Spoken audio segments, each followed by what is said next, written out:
Okay, so welcome everyone to our second meeting. This is our outline. I'm going to jump to meeting number 2, today's meeting. So hopefully we are going to continue module number 2, the magnetic circuits, which we started last time. Finish it. Before going to module number 3, we are going to solve one of the past exam problem, and then start the module number 3. Our target is trying to finish module number 3. Module number 3 is for the power and three-phase circuits, and this is a very important module. Module number 2, as I said, is magnetic circuits, so it's usually it's like one of the exam question. Module number 3, the single phase and three-phase power and the three-phase circuits. This is the one, again, like one problem in or question in the exam. So after finishing module number 3, we are going to take one of the past exam. Okay. Sections in the textbook, chapter 1, 1.7, 1.8 for the magnetic circuit. For the three-phase, it's chapter 2, 2.2, and 2.3. Okay, let me go to, module 2. Make it in a full screen mode. As I said, we started module number 2, the concepts of magnetic circuits. As I said, like every time we will see this one, our current focus is for the module number 2. We have 12 modules. We have 2 modules without any content is the module number 6, the midterm. Okay, module number 12 is the final exam. Each module is usually covering one of the questions in the exam. The exam is usually 5 questions. And sometimes they ignore 1 or 2 of these modules, because we have 1 for the magnetic circuits, 1 for the power, 1 for the transformer, DC machines, synchronous machine. We have 2 types actually of the problems or questions. So we have 2 modules. Then the induction machines. For the transmission lines, it's not included in the exam, and it will be like a very short module, like a half an hour or so. But this is included in our course. It's already in the textbook, but most of the exams, as we will see now I uploaded some of them in our website, they don't include the transmission line problems or even knowledge questions. Okay. So let's, I'm going to go really fast in the first few slides because we already covered them. So last week we went through the magnetic field and the 4 principles. So the first one is when we have a current carrying wire, then there is a magnetic field around it. Okay, this is the simplest principle. The second one is if you have time-changing magnetic field, then you will have voltage. And we call this one, the second principle, as the transformer action. The third one is if you have a current carrying wire and the magnetic field, then we will have a force. And we said if we have this wire in a shaft, this force will rotate, and we call this one as a motor action. Last one is if you are moving a wire and there is a magnetic field, then you will have a voltage induced in this coil. And we call this principle as the generator action. Okay. And we talked about Ampere's law. As I said before, we are not going to cover any of the integration. We will use the simple equations. So H times L equals to the net current. So net current is sometimes we are going to use N number of turns times the current, I. Usually we have a coil, as we will see later. So the total number of the currents going through this surface is it depends on the number of turns. And you can see this equation here. So H, the magnetic field intensity, equals to the L, the length, times the L, equals to the N number of coils times the I, the current. Number of turns usually in hundreds. You will see in some of the problems. Current, it's the same current in all turns, of course, because it's in series. And then it goes in this direction. So the net current entering this window or this core is N times I. Okay, and this is the net current. It's equal to the field intensity times the length of this core. This is the Ampere's law, and in the simple form, no integration, okay, and it's in the simple form. Material of the core, usually it's, we call it like ferromagnetic materials, certain kind of materials that attracts the magnetic field. So the magnetic field, we call it here like the phi, the flux, okay? It goes inside the core, not outside, not in the air, for example, or the space, because of the material, okay, the characteristic of this material. Okay, we have the cross-section area, and we are going to use this one, for example, for the flux density. So phi here is the flux. Per area, we call it flux density, and we are going to cover it in the BH curve. For the BH curve, so we said that we know the H. It's, again, number of turns times the current over L here. And we said we can control the H because we can control the current, right? You can increase the current by controlling your source, and you can reach to a very high H, field intensity. However, the core, okay, the one we saw it here, they have, you know, limited area for the flux. Because it's limited, it reached to its saturation, and it will saturate here. We call this as a BH curve. You can see it's going to the positive and then the negative because we have like AC current, AC source. So it goes to the maximum in the positive, then zero again, and then maximum to the negative, and so on. This is the AC current. The relationship between the B and the H, it's called the permeability. And this is one of the characteristics of the material for the core. When I say like the core, I mean the machines, for example, the body of the machines, the shaft of the machines. Machines, it means transformers, maybe like the motors, the generators.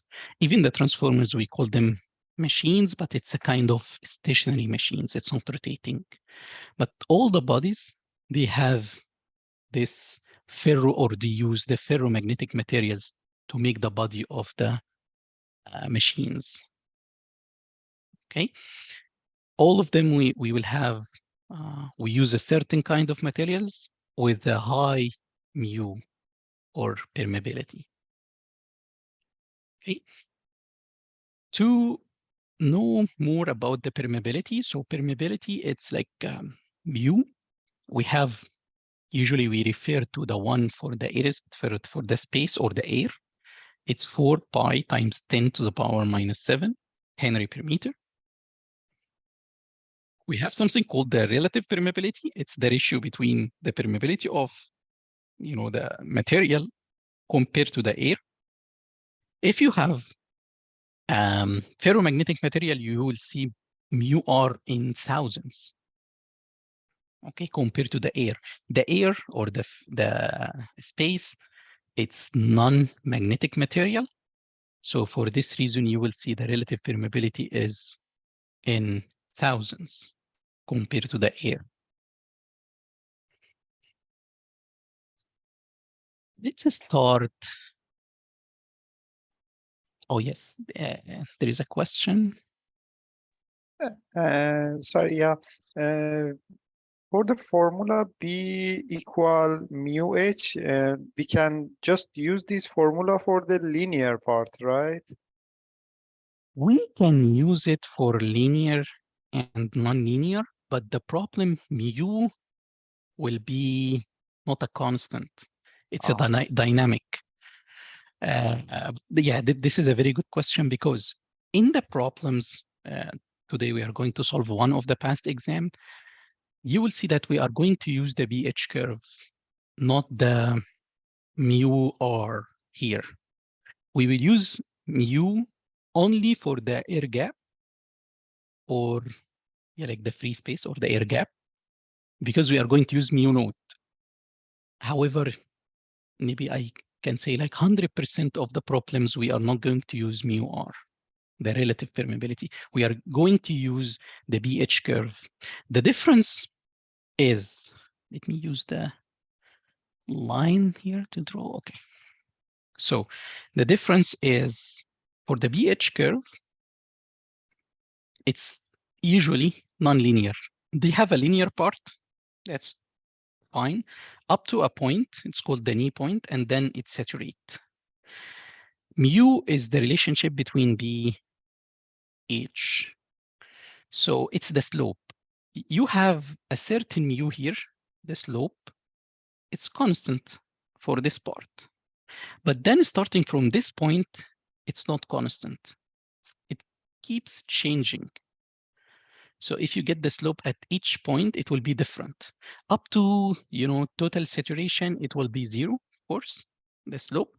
But it's not going to 0 directly. It takes like a very long time. So it's a very small slope, but not 0.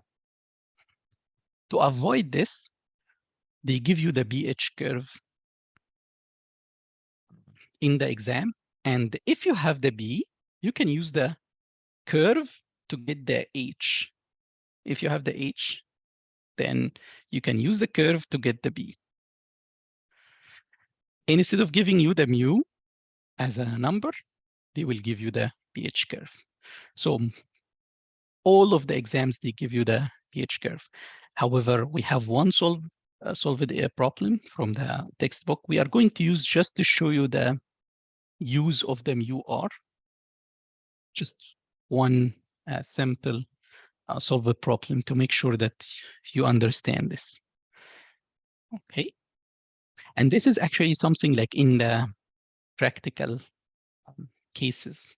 So if you, in case you are in a utility or owner of facility, and you are buying a transformer or a machine, generator or motor, they will provide you the specs, including for the machine, including the BH curve for your,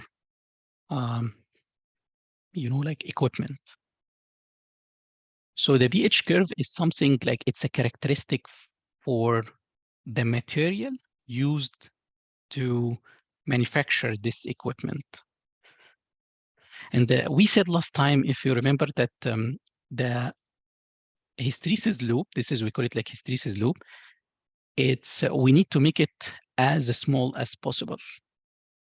The hysteresis loop is just losses in your machine.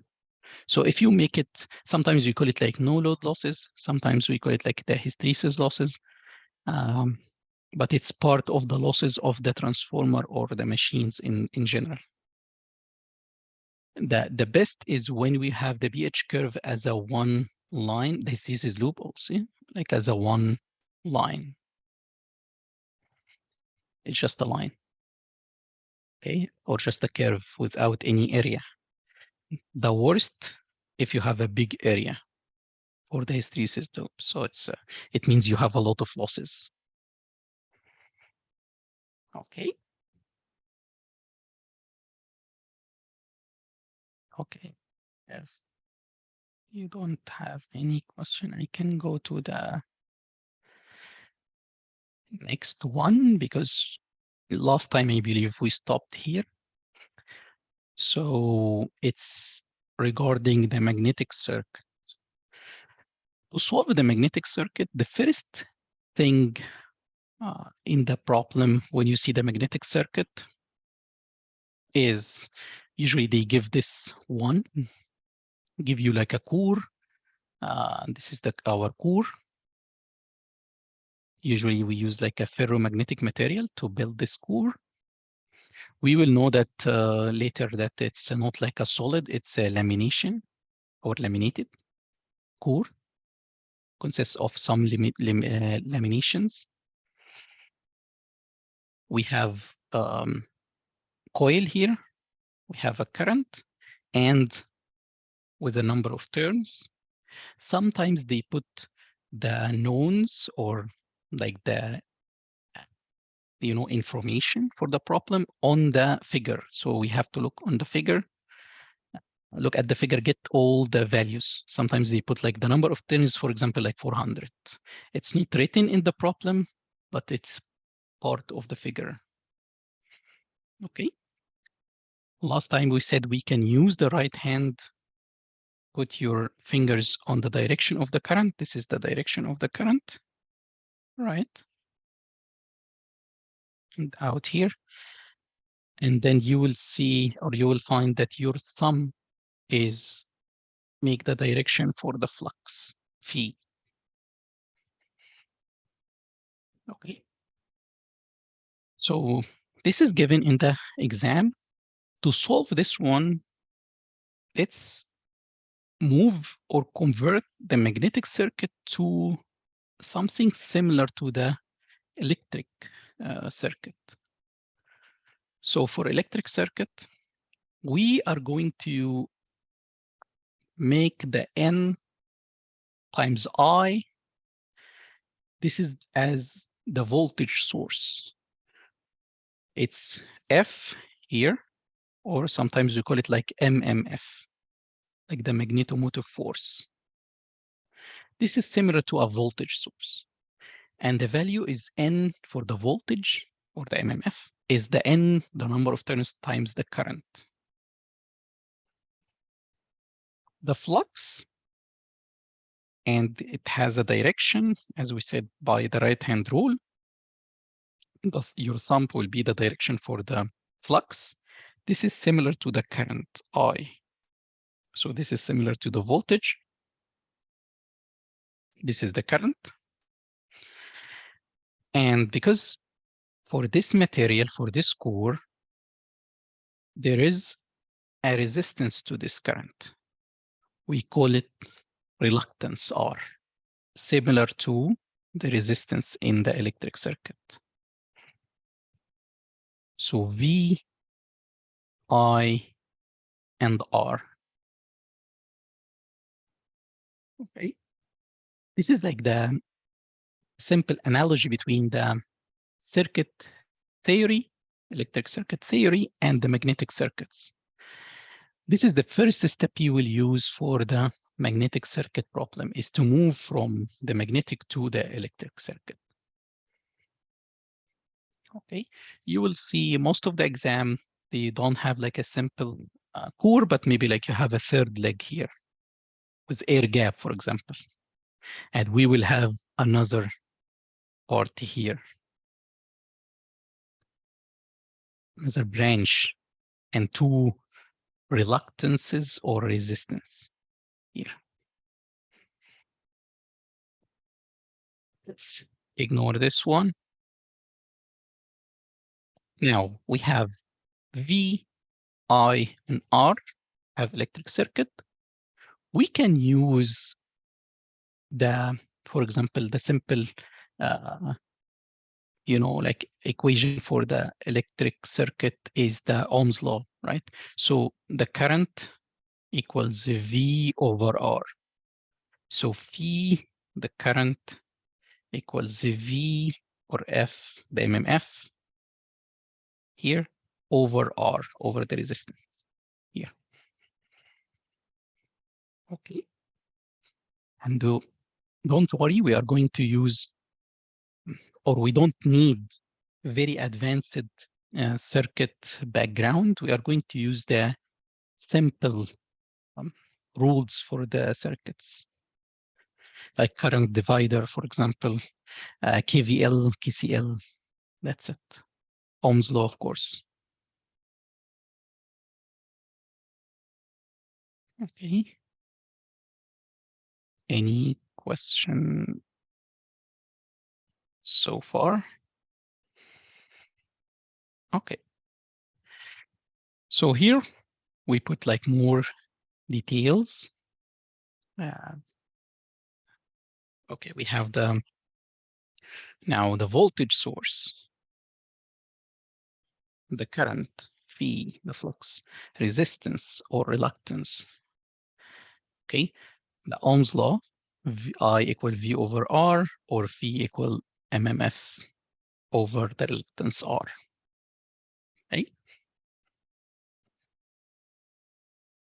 One thing is the flux density, because sometimes, yes, we have the flux and we use it. And sometimes you will see in some of the problems, they are going to use the flux density. The reason for that, because if you remember, we have the BH curve, right? So we don't usually use the phi, or we use it to get the phi, but then you have to move it to the flux density. Flux density, it's like if you have the flux, you divide it by the A. This is the flux density. Even the unit for the flux is Weber. Okay, if you divide it by the area, meter squared, so B, the unit for the B is the Weber per meter squared, or we call it like Tesla, T. This is the flux density. Okay, and even you can use from the relationship between the B and the H, so it's a mu times H, right? Sorry, like H, this is H. Mu times H and then times A. Okay. Any question so far? Okay. For this section, we are going to go more for the MMF and the reluctance and the magnetic circuit. So as we said, like the MMF is effective to the, like the voltage. So how to get the values for the MMF, the magnetomotive force, it's the N number of turns times the current. We have something called the reluctance. It's similar to the resistance, and there is equation for the reluctance. Usually we will use this equation for the air gap. However, for the iron or the ferromagnetic material or the core material, we are going to use the BH curve. So if the BH curve is given, we are not going to use this for the iron. If the BH curve is not given, we are going to use this one. But as I said in the exam, most of the cases is the BH curve is given. This equation is important for the air gap. So reluctance for air gap equals the L, the length of the air gap, we call it like G, and mu naught, so because it's air gap, and times the area of the air gap. This is the one of the equations that we are going to use in the problems. Oh, we have a question here. Any question? Sorry, yeah. Hi, Mohammed. Hello. What's the units of the magnetomotive force? It's we can use ampere, okay, but usually we use like ampere turns. I know that the turns is not a unit, but we put it because we have like number of turns here. So we call it like ampere, the current, because the current we use the ampere in the SI units, and we put like turns as just to show that we there are multiplication between two parameters here. Okay. Thank you. And this is, yeah, you're welcome. And this is very good question because for the units, it's part of the solution in the exam. So if you miss the units in the exam, they are going to deduct some marks. So it's good to include all the units, and it's not something big. Like you will know, or you should know all the units for all the parameters we have. Okay. Okay. So this is for the reluctance. Sorry. So, and if you look at the equation for this one, the reluctance, it's even similar to the one for the resistance. So the resistance, it's like rho L over A. Rho is the resistivity. And it's similar to 1 over the mu. Rho, it was the resistivity of the material, and it depends on the material, right? 1 over mu is exactly the same, but it's not for the, like for example, for the copper, we have rho, like a number. So the resistivity, it means the resistance that the current will face, okay, in the copper. But mu, I said 1 over mu because it's the reverse. As the mu is increasing, it means the material not resist, but on the opposite, it attracts the magnetic. And we have L, the length, over A, the cross-section area. So even the equation for the reluctance is related somehow to the, the resistance. And we will use the exact same rules for the resistance in series and in parallel. So in series, if you have resistance in series, what you do, you add them, right, to get the equivalent. The equivalent is the summation if they are all in series. To know they are in series, you have the same current. If the current flows here, it will be the same current for all of the resistance. So if they are in series, this is the summation. The equivalent is the summation. The parallel is 1 over the R equivalent equals to 1 over R1 plus 1 over R2 and so on. Okay, so if they are in parallel, you will find that the current is going to split between 2 of them or 3 or, okay, this is in parallel. And definitely if you have only 2, so the R equivalent equal to R1 times R2, the multiplication over the summation R1 plus R2. This is only for the rule for 2 parallel resistance or reluctance now. Okay. As I said, we are not going to have a very advanced circuit analysis, but it's just simple ones. Okay. Next. This is, we covered, I believe it's the Ohm's law. So it's V equals to phi times R, or voltage equals the current times the resistance. Okay. And here we have all the, like the units. F is the magnetometer force, MMF, ampere turns, reluctance, ampere turns per Weber. Phi is the flux, is the magnetic flux, or in the unit in Weber. Okay.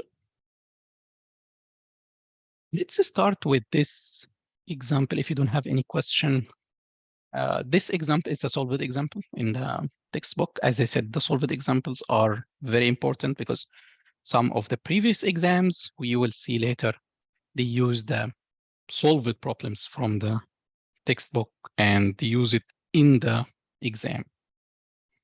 Okay. I use this one for a reason, because all the exams, they use the pH curve. So this one is the only case we have mu R, the relative permeability. And for this reason, I included this one here. Okay. So we have, as I said, you will see this one given in the exam, the core. Sometimes they will give you some, information, number of turns on the figure, and the dimension, usually in the figure. They said they have this core, they have a depth or into the page for 10 centimeters. So this is a core. This is like 3D. It's a core. So it's something like this. You can see it like this. This is the core, sorry.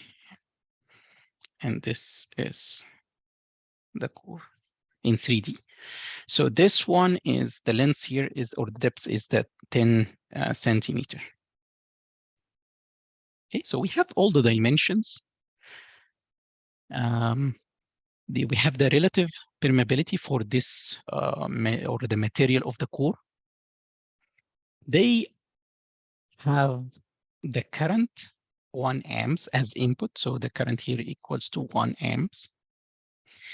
We have the number of turns, and they want to know the flux in Weber. So this flux.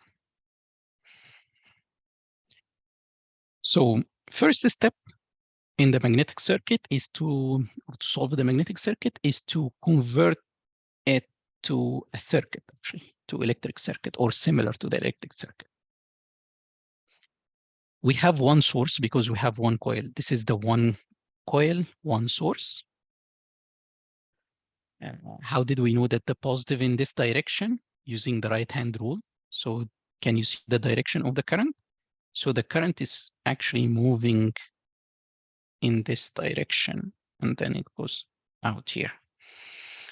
Put your right hand fingers in the direction of the current.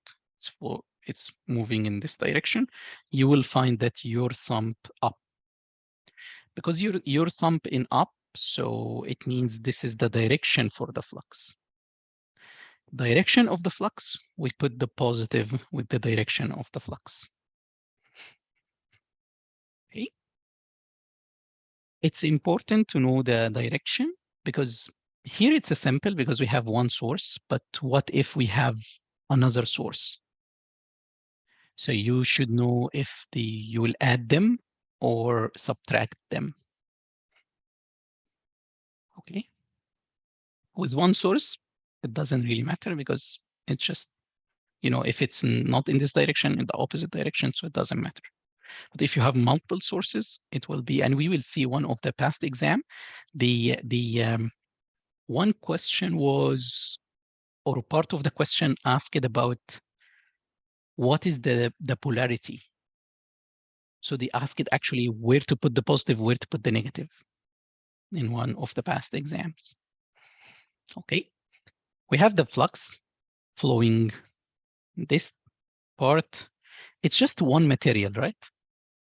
So one material it should be one reluctance, and that's it. So it should be like a source and one reluctance. How to get the reluctance? Using L over mu A. L is the length. I can get the length.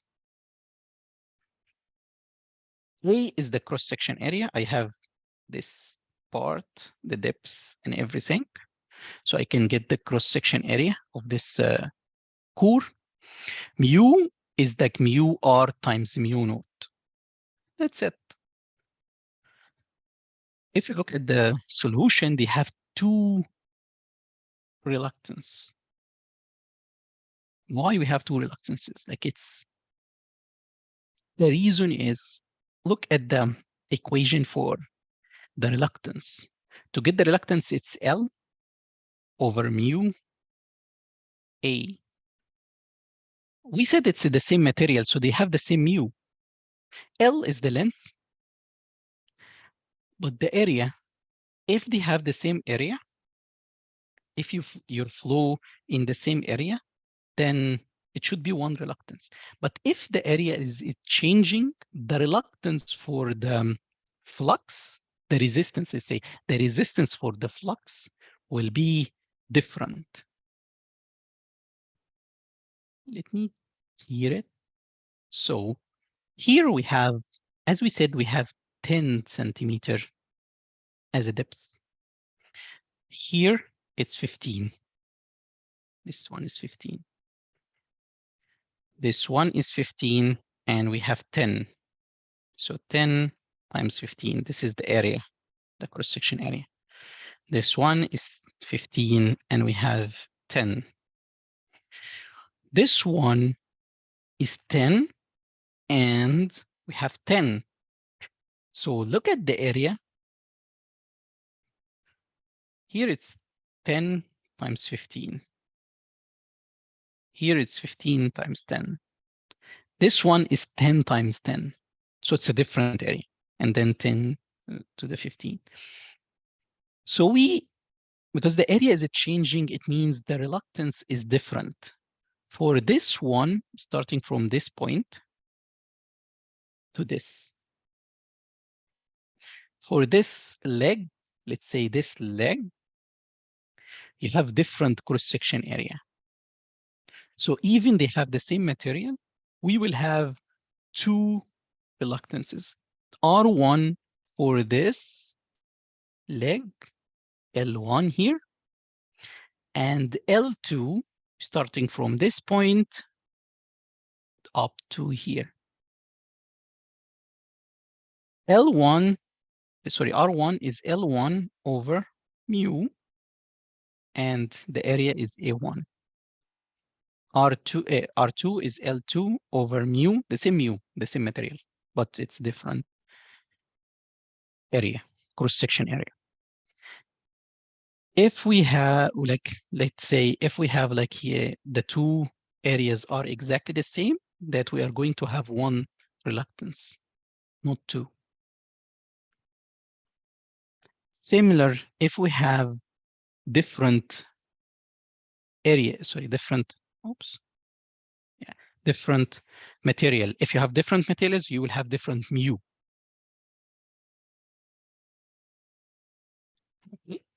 Why I put them in series? Because you have the same flux or current, similar to the current. In series, it's the same one going from L1 to L2. It's the exactly same flux. So I put them in series. It's the same flux flowing on R1 and R2. Can I calculate L1, L2, A1, A2? Because mu is, it's simple, mu equals to mu R times the mu naught. Mu R is the 2,500. Mu naught is the 4, so it's times 4 pi times 10 to the power minus 10, right? Minus 7, sorry. Okay. So this is the mu. L, we discussed the L last time. It's the average length or the mean length. I mean by mean length, for assumption, we are going to assume that this or the flux is moving in the middle of the leg for the course. So this one in the middle, and then this, and so on. So it's in the middle, right? So for L1, this is 30 from here to this point. This part is 7.5. This one is 7.5. It's like 15 divided by 2. This part is 5 because of the 10 over 2. This part is 5. This one is 7.5. This part is 7.5. This one is 30. 7 to the 30. This one is 7.5. 7.5. So L1 is 30 plus 7.5 plus 7.5. So L1 is like 45 centimeter. Okay? From this point to this point. L2 is 5 plus 30 here plus 7.5. Okay, times 2 because we have another one, 5, 30, 7.5 plus this one, which is like similar to L1 plus 45. So it's like L2 equals to 45 plus 7.5 plus 30 plus 5 all times 2 in centimeter. So we have L1, L2, okay, we have mu. What is the cross-section area? It's like 15 for 2, it's like 15 times 10. However, for L1, it's 10 times 10 in centimeter squared. So we have the areas.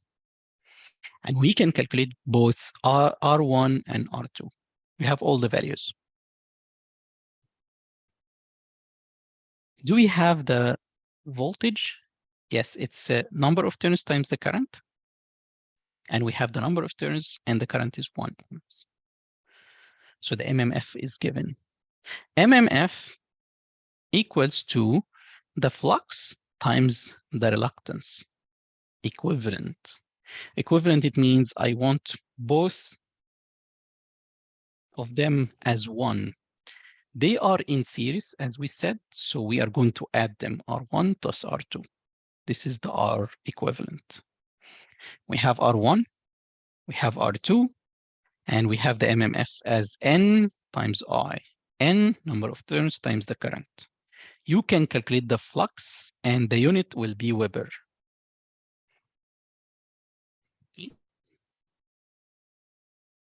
Make sure to use the length. It's given in centimeter, I know, but you have to use it in meter, converted in meter, and meter is squared for the area, length and area. So you can have the flux in Weber. You will have correct answer. If you use them in centimeter, then it will give you different values or wrong units. Okay, so to move from centimeter to meter, you divide it by 100, right? From centimeter to meter. From centimeter squared to meter squared, you have to divide it by 10,000.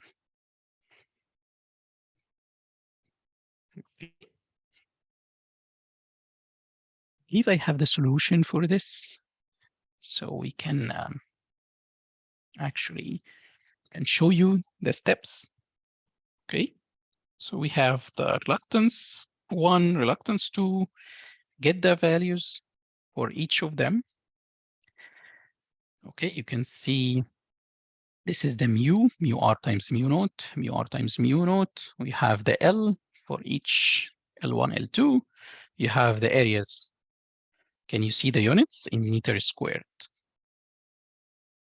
Okay, and the unit here in meter, not in centimeter. You have to move. If it's given by millimeter, you will see in the exams, you have to move to the meter.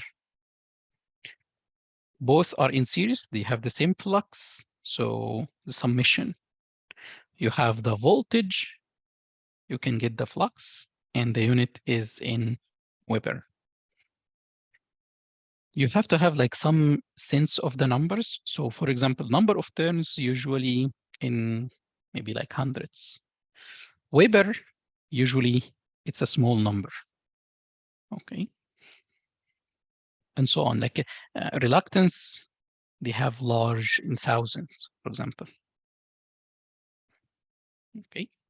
So this is like a sense of like if you were solving the, it should be like within certain range, you know, like you should have a sense of the numbers. Okay, any question so far? I usually have a break like every, because we missed the break now. I can give you like, with the hour, usually I give like 10 minutes break. So we can actually start our break for 10 minutes and we can return after that. If you don't have any question for this this part, I mean like this simple example.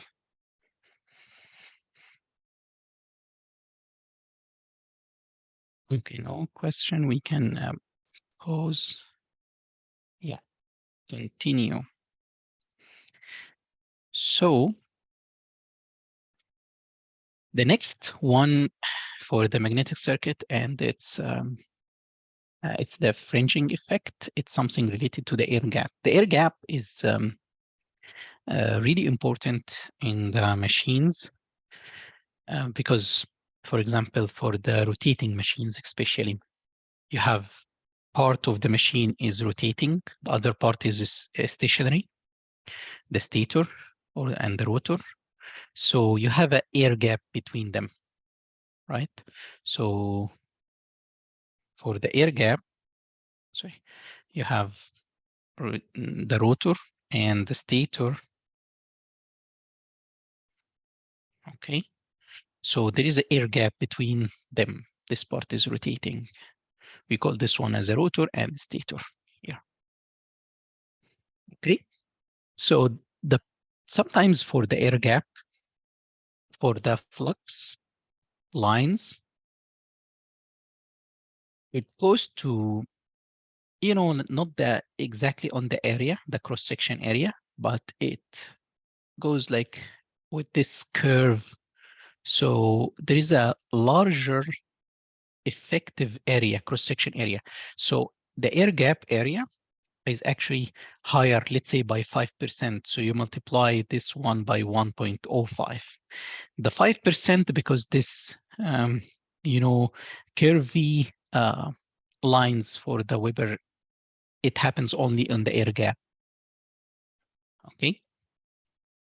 So you can, for some cases, if it's given, we have to include it. And we have one problem for this case. Okay, so next is one example.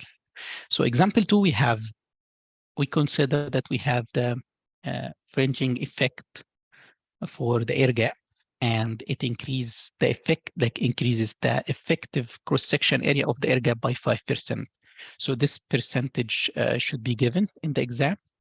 This case, it's given by 5, but if it's 3, 2, 6, so you use the given. If it's not given, then we ignore this phenomena. Okay. Mu, given here, the mu is the mu r 4,000 times mu naught.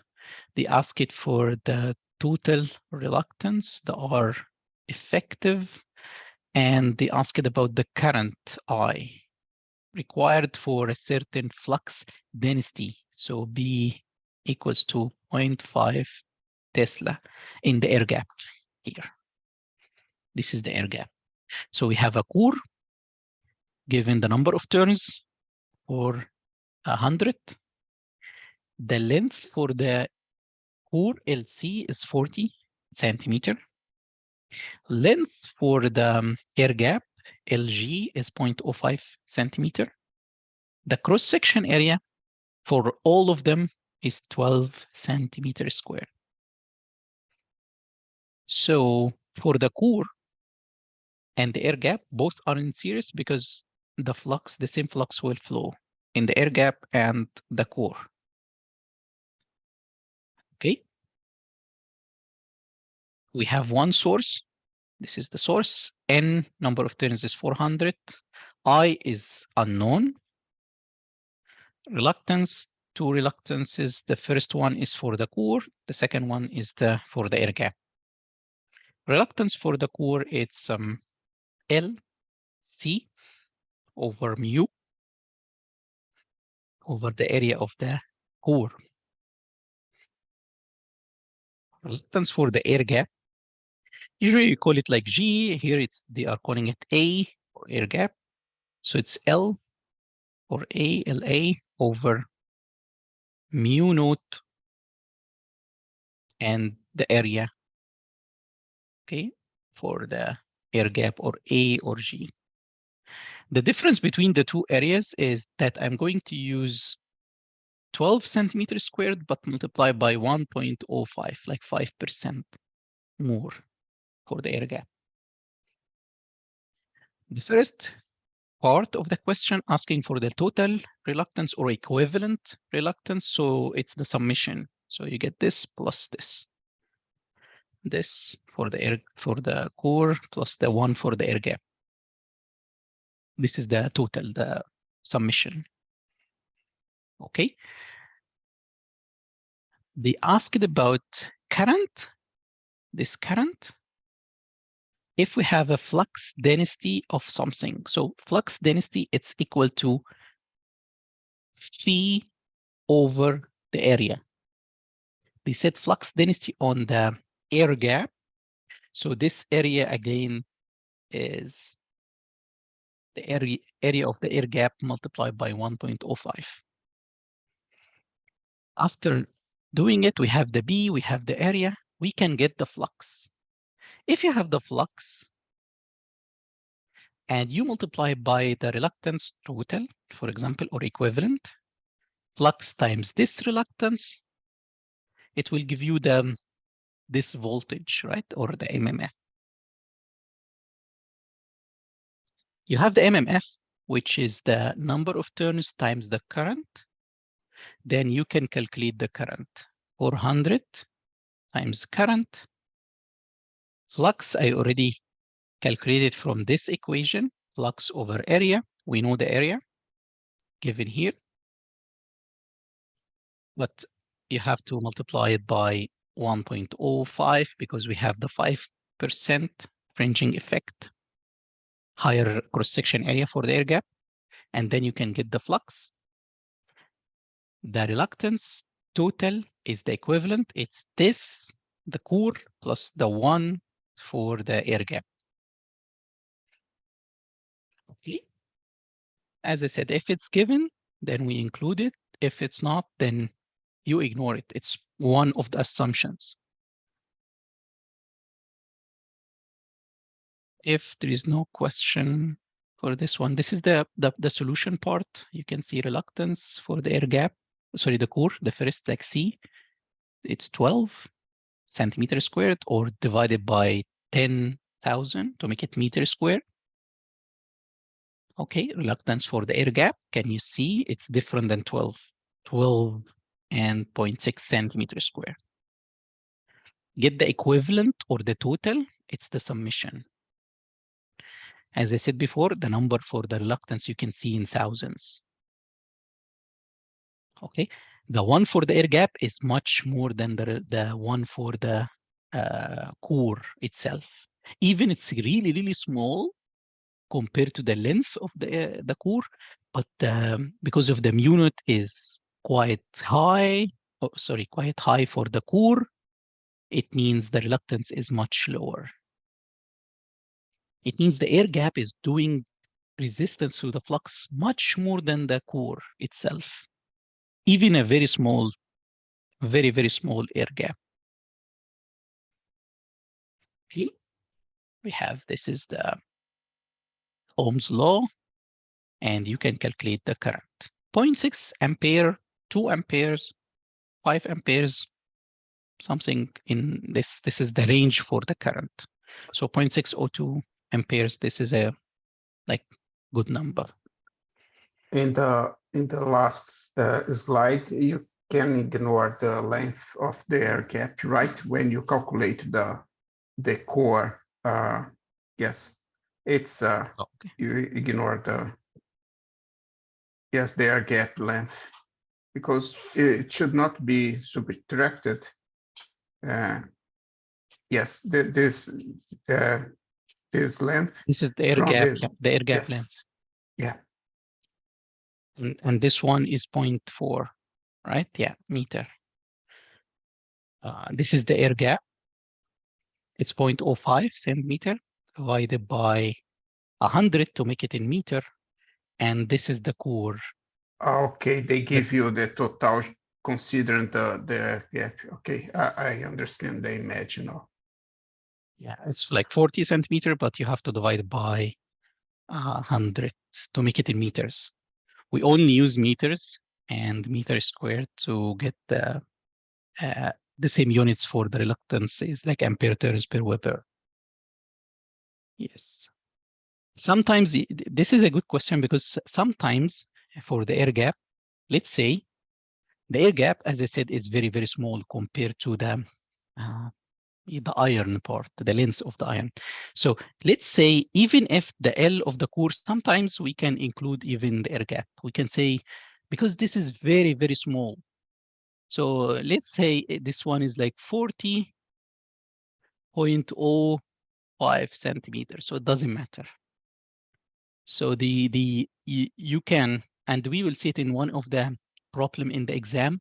If you included the length of the air gap with you in the core by the mistake, or you ignore it, it's going to be like, it's not going to change your answer a lot because it's a very, very small one.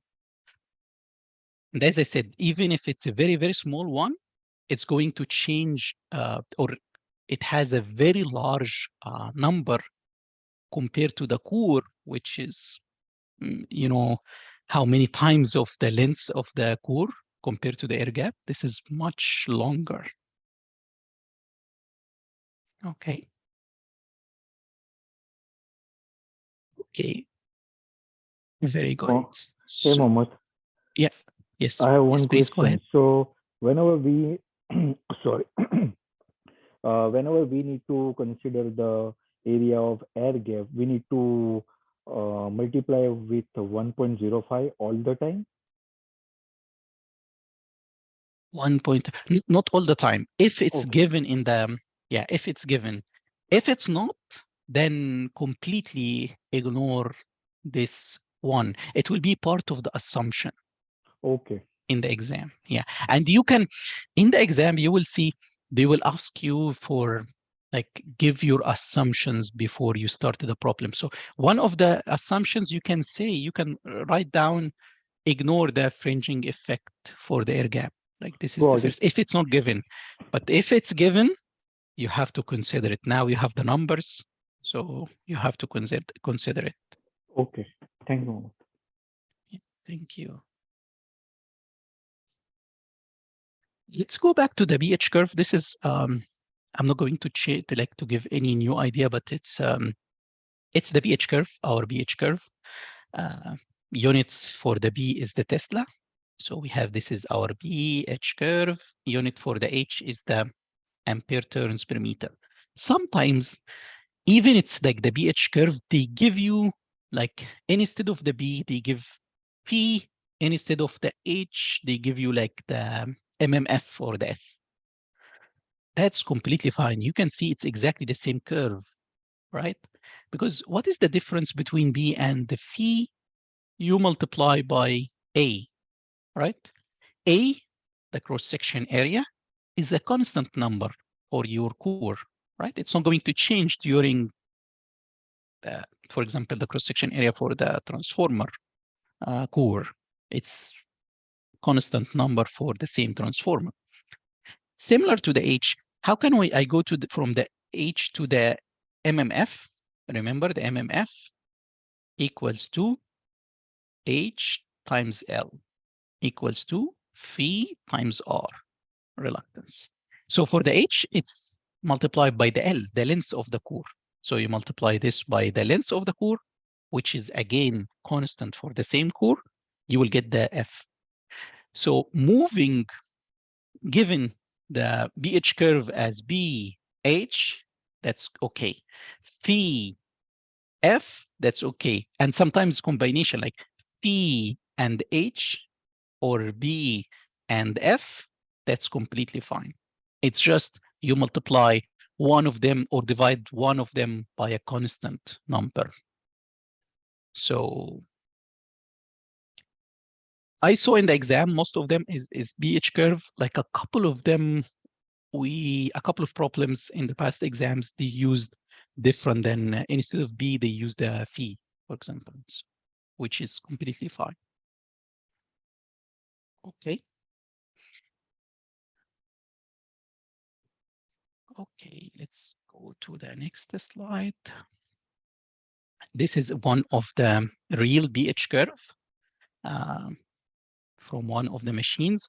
You can see we use something called semi-log scale. Semi-log, it means, for example, this is y-axis is uniform axis or uniform scale. So 0.2, 0.4, 0.6. So like each, like the difference is 0.2 between each of the uniform or regular scale. However, if you go this way, it's a log scale because it's a one uniform, one log. We call it like semi-log scale.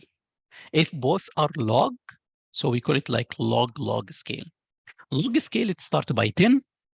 After a time, it's like 100, 1,000, 10,000, and so on. So it's not uniform. Usually we use the log scale in case we want to plot small part or using small numbers and large numbers for the same or at the same curve. For example, we have like 50 here and we can have like 5,000. If you're using a uniform scale, it will be very difficult to see the 50 if you have the 5,000. So we use this one, like this case is the semi-log. And for some cases, we use like log if you both of them, you want to use small numbers and large numbers for the same curve. But for the values, like it's okay. Like you can, for example, if you have 1.4, you go this way. This is the part, so it's like 500, for example, and that's it. So you can use your like normal, maybe like normal kind of scaling. Okay, if it's 200, so you can go this way, so you can say it's like 1.1 and so on. Okay, in the exam, you will see sometimes it's semi-log, sometimes it's uniform scale, so it's up to the examiner. Okay. Let's take like a couple of things before we go to start the 3-phase. Oh, we have a question. Please go ahead. Mohammed, can you go back one slide? Yeah, this slide. So, you have your transformer coil and, you're going to have an input current, and the input current is related to the flux density, because the more input current you have, the more flux would be inside the coil. Yes, mainly the more H, right? Because H is equals to the N I over Oh. L, right? So more H, and more H, likely it gives you like more B, more flux density, as you said, but up to the limit. Like for example, for this one, it will be almost saturated. So even if you have very, very large currents, this value is not going to change. It's not going to add more flux inside your core, because your core is full of flux lines, and it can't take any more flux. But definitely for the current, up to maybe the limit for your conductor, as long as your conductor can stand, you can go to very, very large current. But the flux will not go inside your core anymore. It's when it reaches to the saturation level, like this Sorry, this level, for example. this is a material property, right? Yes, yes. Okay. This is exactly like this is one of the characteristic for the material, and this is actually good note, because in the exam you will see one of the exam, they will give you like multiple curves, and each curve they have material. Okay, so material 1, material 2, material 3. In the exam they will ask you, okay, we have a core from one of the materials, so make sure you use the correct BH curve. Okay, this was one of the past exam trick. Okay, very good. We have a couple of things here that maybe like few years they started to use or to get in the exam. So it's a very good to know. It's like Faraday's law, and then after that we are going to discuss the Lenz law. Actually, both of them actually in this equation. So for this equation, it's something related to what we had before for the transformer, for example. If you have the flux time varying, flux d by dt or dphi by dt, sorry. This is time varying. It's AC, not take DC. It's not constant.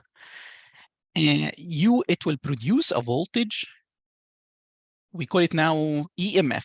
And instead of like magnetomotive force, it's voltage, so it's electromotive force. It's like a voltage from the magnetic field. So you will have E. Definitely you multiply by a number of turns, right? If you change number of turns, then it's N dV by dt. Because if you have a coil, let's say you have a coil here, and you have flux here. It depends, the voltage here depends on the number of turns. If you have a large number of turns, so you have higher voltage here, E, or electromotive force, EMF. This is Faraday's. There is a negative sign here. This is Lenz law. So it's Faraday, it's this equation without the sign. This is Faraday's. Now, with the sign, this is the Lenz law. So what is the reason for the negative sign? We know Faraday's, it's like the transformer action. We already discussed this one. But the negative sign is, we can go to the next slide to discuss, is due to something. If you have a transformer, and let's say the transformer is, at the beginning, is not loaded. I'm using, because we said this is a transformer action, so I'm going to use the transformer. There is no electric connection between, we are going to discuss this more in the transformer, but we have something called the primary winding, one in the secondary. In the primary, let's say we put like AC source here, because the current is flowing, we will have flux. It's time changing. It means like every time it goes to the maximum, then negative, then zero. So it's keep changing between its AC source. This is AC source. And here you have terminals. You will have a voltage here, E, based on Faraday's. But if you put like a load and the current started to flow, you will find that there is no electric connection between the primary and secondary. You will find the current is going to increase in the primary without even any direct electric connection between both. So what happened here, and this is the Lenz law and the reason for the negative sign, when you have flux, okay, and due to the flux, you have voltage, there is induced current. If it's a closed circuit, it's going to have a magnetic field against the original one, the one that produced the voltage. Okay, so this is the one from this current. This is the original one that produced the voltage. Okay, and as you increase this current, you put load. This, the one in the opposite direction, of course, is going to increase. And since this is from the original source, it's going to increase as well by having more current from your source. So even your primary and secondary is not directly connected, but because of the magnetic flux increases after you put like the current flow started to flow, and it gives you like or produce another flux against it. So the flux will try to increase more by increasing the current from the source, take more current from the source. Okay. And this is interesting because for the transformer, there is no electric connections. It's all because of the flux flowing between the primary and the secondary. There is no direct connection. Okay. So we will put like a negative sign for the E. And you can see the current is entering the positive if it's like a battery, for example. It's like a charging, it's like a load. It's taking power, consuming power. Okay. So I believe by this, we have, after this one, we will have the finish the magnetic circuits or the concepts of the magnetic circuits. So this one regarding the force, or if you remember the motor action. So for the motor action, we said if you have a wire and current carrying wire in magnetic field, the force is going to produce on it, and it's going to move actually. If it's connected to a shaft, it's going to rotate. The equation that, rule this one is that the force, okay, in Newton, of course, equals to the current I. The current is a scalar. So it's the current times length of this wire cross product of the flux density. Because it's cross product, so you have both of them are vectors, and the force is vector. The current is not a vector, it's scalar. So sometimes when you have answer for the current I, we call like 3 amps, for example. We don't say the direction of the current. Even we have a direction actually, because we have like a convention. We said, for example, if you have a battery, then it's going to be from the positive to the negative. But in reality, it's not a vector. Okay. So how can we do the direction of the current? We put it on the length of the conductor. So the actual length of the conductor has the direction for the current. So I is a scalar, it's just the magnitude in amps. L is the length of the wire, but with the direction for the current. B, of course, is the flux density. And it has like a direction. For example, you have the flux here are going into the page or the slide because we have it X. X, it means it's going into. If it's like dot, it means it's outside the direction. So we have the direction of P for the B, sorry, the density, it's inside. The direction for the length or the current is this way, L. When you have, again, you can use your right-hand rule actually for the cross product. Use your right hand, go from L, because this is the first one, okay? You go from the first to the second. This is the cross product. So you go from L using your right hand rule, okay, to the B direction. Your thumb again will point to the force direction. Okay, so you can start your fingers with the L or the current direction and go using your right hand rule or your right hand and go to the B, then your thumb will be on the direction of the force. Okay.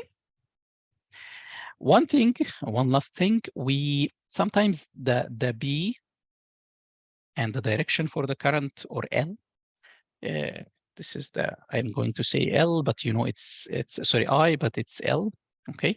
Sometimes it's not 90 degree. So the force is not at its maximum.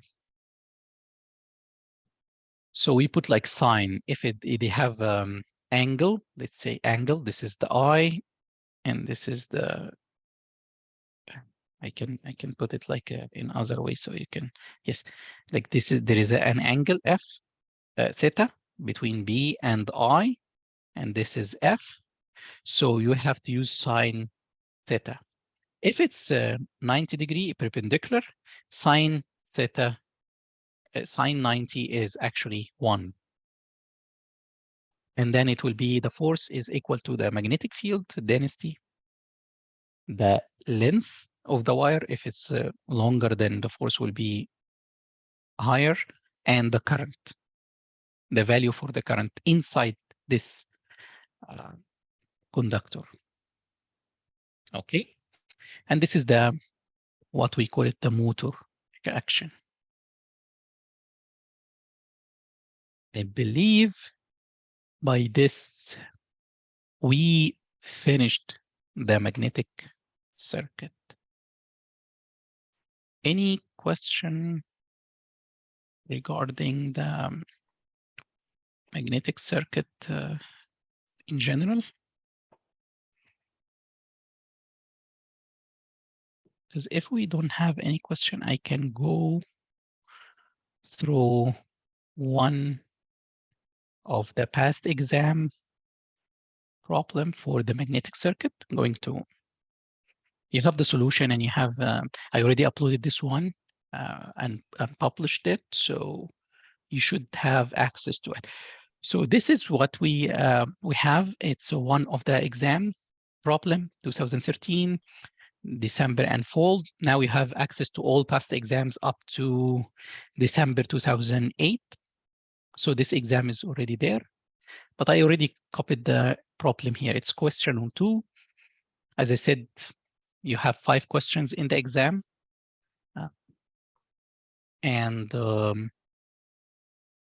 Yeah, so it's like 35 minutes per question. So for this problem, you have, it was question 2 in the exam. You have this magnetic circuit, okay, or this core, and you have the BH curve. It's in B and H, so yeah. And given number of So it's made of silicon steel. We have only one material here anyway, so it's okay. The pH curve is given. Each coil, so we have actually two sources now. Each coil has 500 turns. It's required to have a flux of 3.6 milliweber in the air gap. So we have air gap here, you can see it. By applying the same current, so you have same current, so same coil. So I1 magnitude equals to I2, N1 equals to N2, 500. Okay, so they said magnitude of current I1 equals to I2, and they said note their orientation. Okay, what is the required current? So what is I1 or I2? Because they are both the same. Given the dimension, instead of to put the dimension on the figure, they put it here, like here. So you have the cross-section area for all legs. Okay, so it's good, 30 centimeters squared. Length of A, can you see A? This is the length for the A, equals to 90 centimeter. B is 90 again. C is like 45 centimeter, and the air gap is air gap, this one is 0.4 millimeter, very, very small, which is expected. Okay. So how can we solve this problem, this one of the past exam problem? So we have this circuit. The first step is to draw the magnetic circuit, similar to the electric circuit. And to do so, I usually start by the sources. We have N1, I1, this is one source, this is the second source. So I can put two sources. The direction, I used my right hand rule. Okay, on my right hand, I put my fingers on the direction of the current. Your thumb should be with the direction of the flux. So I know this flux is this direction flux. So I'm going to put like plus, minus. Okay, and this is the source. So I'm going to say I1 N1. The other one. So I believe the current is the same direction. Okay. So right hand rule again, it will be up. So, okay, we have another one, N2I2. We have the first path is the A, second one is B, okay, and one in the middle is C. A is from this point, they have the same material, same cross-section area, so I can put one reluctance RA for the entire part, from this point to this point. The second one, B, from this same cross-section area. They didn't say anything about the cross-section area. They just provided one cross-section area, same material, because they said like the material is silicon steel. They didn't say they have different materials. So if you remember the reluctance, it's L over mu A, same material, same cross-section area, then it's done. You will put reluctance for B. And this point, they are connected. Here, this is, let's say this, and this point, they are connected. In the middle, we have part of iron, then air gap, then another part of iron. I can put the entire iron part as a one reluctance and the air gap as one reluctance. This is reluctance of the C part, and this reluctance of the air gap, I'm going to call it G. So the reluctance C, it's all the iron here plus all the iron on this one. Because the length of the C is provided as 1, all C. Okay.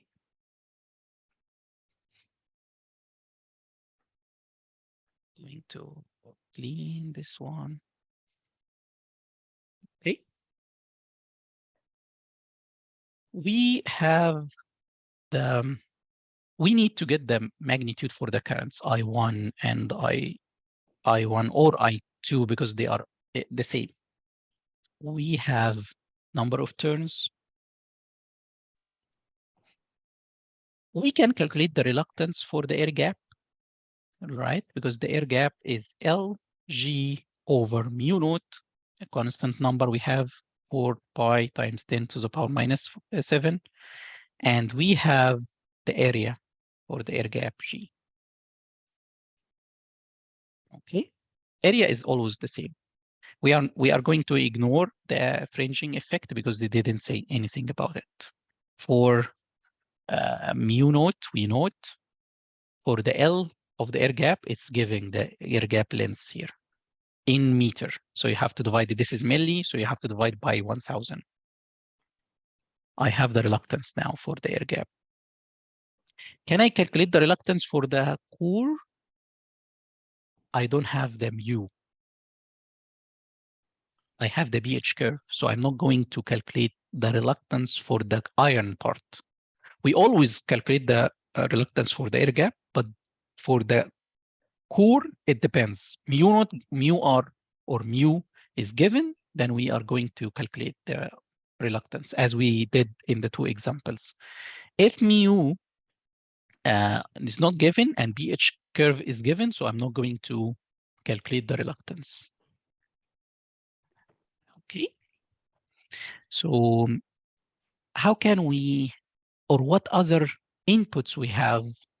They said something about the flux in the air gap, 3.6. So we have the flux here in the air gap, given 3.6 milli, okay, so milliweber. If you have the reluctance for the air gap, it's RC and RG are in series, so it's the same flux. They are in series. The flux in the C is the same as the air gap. Okay. Okay. One thing you should try to find what we need from this problem. We need to get the current. The current for this source, let's say this source is the MMF, is Ni 1 and 1, right? This is the MMF. I'm going to use the circuit analysis to get the KVL on this loop. So the voltage equals the voltage on the source equals to the voltage across this reluctance plus the voltage across this reluctance plus the voltage across this reluctance. I can say the MMF of the source 1 equals to the MMF of A, I mean this one, plus the voltage. I'm saying the voltage, but it's the MMF of the C plus the MMF of G, the air gap. Air gap, MMF, voltage is very straightforward. You have the flux, and we already calculate the reluctance because we know the MMF in general equals to the flux times the reluctance or the H times L, which of course is the number of turns times the current. For the air gap, we always use this equation. For the sources, we use this one. For the core, if the BH curve is given, we use this one, H times L. BH curve is given for this problem. So for the air gap, we already calculated this one. For the two parts of the core, we don't have the MMF. And we are going to use, as I said, because we have the BH curve, we are going to use H times L. So here it's HC, LC, and the A is HA times LA. how can I get the H for C, sorry. We know all the dimensions. So L for the C, it's here. L for A is here. So how can we get the H? To get the H for C, I have the BH curve. I need to get the BC first, go to the BH curve to get the H. How can we get the B for the C? As I said before, we have the same flux for the air gap. The flux in the air gap is exactly the same as the flux in the C. The flux here, the current, you can consider it as a current. The current here in C is the same as the air gap. They are both in series. And I know the flux in the air gap is already given. So the flux of the C is the flux of the air gap because both are in series over the cross-section area. So you can calculate BC, you can go to the BH curve, get the H, and put it here. So we have the H, we have the length. So, and we have the one for the air gap. Now, all we need to solve this problem is the H for A. If you have the H of A, then the problem is done. You have the number of turns, you need the current, you already got the HC, LC, we have the MMF of the air gap, then it's completely done. How can we get the H for A? As I said, we have the BH curve. You need the H for A, so try to get the B for A. To get the B for A, you can think if you can get the flux of A. Flux of A divided by the cross-section area, you can get the B. Using the BH curve, you can get the H and put the HA here. What is the flux in A? The flux here. We have the flux in the air gap. The flux here in A, and this is the trick for the problem. There is a symmetry. Symmetry, I mean by symmetry, if you look at this line, the one on the right is exactly similar to the one on the left. Okay. These said the same current. These said the same length. Look at A and the B. These said the same material. So it's exactly the same number of turns. For example, each of the coil is 500. And I know the summation of the flux. If you look at the flux is flowing from A and from B. And there is if you make a KCL at this point, both of them are added to get the one on the C. So the flux in A is, let's say the flux in the air gap divided by 2. The flux from B is the one from the air gap divided by 2. And they add together to get the flux of the A. Of the air gap, sorry. So, and you have this one. If you divided the flux of the air gap divided by 2, you are going to get the flux in A. Divide this flux of A by the cross-section area, which is given, you will get the B of A. Use the BH curve to get the H of A. Put the H of A there. You can calculate the MMF for the source after we applied the KCL here. And then at the end, you can calculate the current. This is one of the exam problem. I'm going to go through the solution to show you the steps of the problem.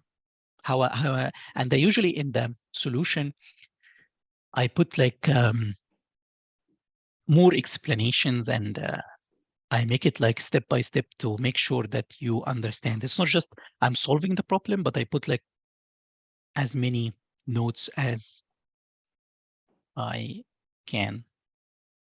So first step is to draw the magnetic circuit, as you can see. Okay. And then I said, like, this is the hint. Reluctance of A equals to reluctance of for B. Why? Because they use the same material, same length, same cross-section area. Source 1 and source 2 also is symmetry, or exactly the same. They have the same number of turns. I call it N, not like N1 and N2, because it's just the same. The currents D said in the problem are the same. So the same current, same N, same reluctance. So whatever flux is coming from this side is exactly equal to the one coming from the other side. And this is the total. Okay.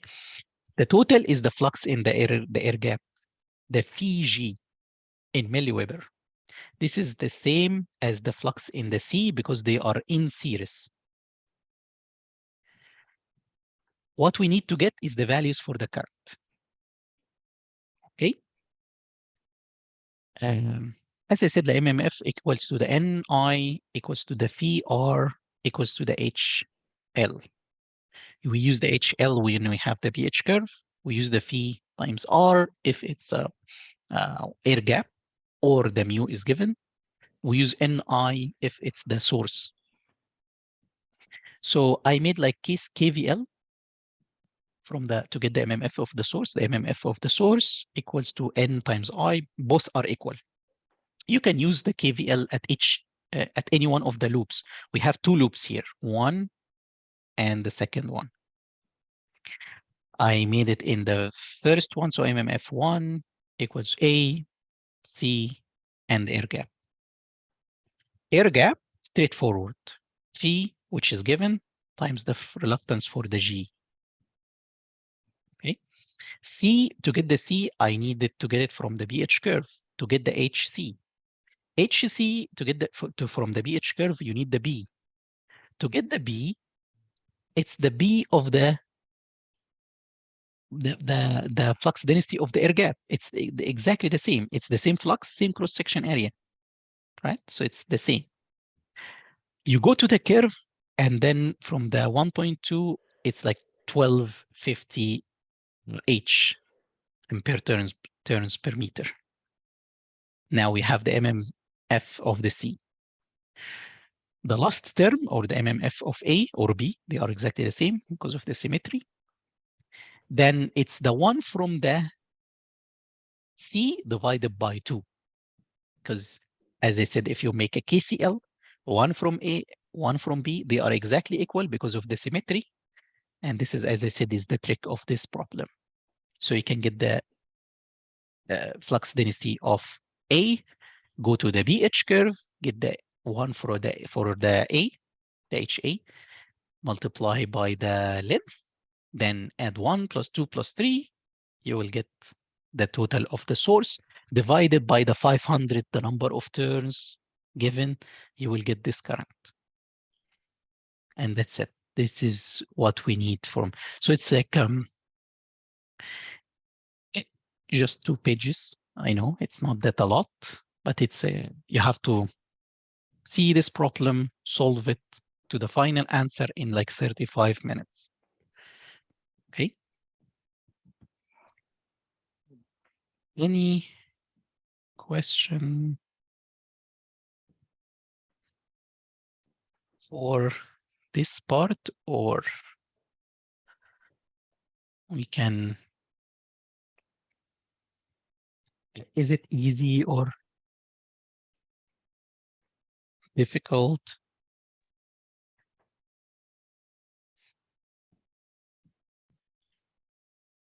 Okay, hopefully it's okay. Now we can start our last part of this one. We are going to try hard to finish the module number 3. Maybe because of the time, maybe we can have a short break if you want, like for 5 minutes or so, and then we can come back for module number 3. So until 8:20, and then we can come back. And let's start module number 3. So this is power and three-phase circuits. Our module number 3. Hopefully we will try to finish a very good portion today. So it's a power and three-phase. So we are going to cover multiple points here. For example, the voltage and current and power in single phase. Then we are going to move after that the three-phase. We will take the power triangle, get the power factor, how to compute the power factor. Some exam problems, they ask for the power factor and power factor correction problems. We will compute the voltage and currents in the three-phase delta and star or Y. Solve, balance it, three-phase AC system. So it's a balanced and have at the end the three-phase power measurements using the 2 wattmeter method. Okay, 4 sections. We will start the single phase, three-phase, delta and Y connections, and at the end, the three-phase power measurement and the 2 wattmeter method. Let's start the single phase. So for the single phase, I'm going to start with the time domain because this is the real measurement, or what we call it waveform, for this the AC voltage. By AC, we are going to use sinusoidal. Sinusoidal, it means like sine waves or cosine waves. Both are exactly the same, by the way. They are shifted in time. For the time domain here, we have 2 waveforms. We call the time domain waveforms. One in the the voltage in time. The second one is the current. Here we use the sine.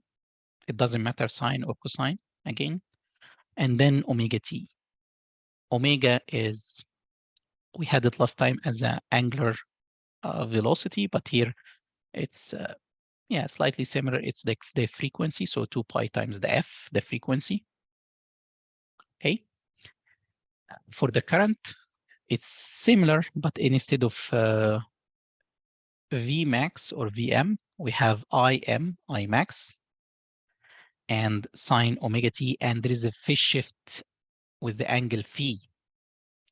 This is the phase shift between the voltage and the current. You can see this is the angle.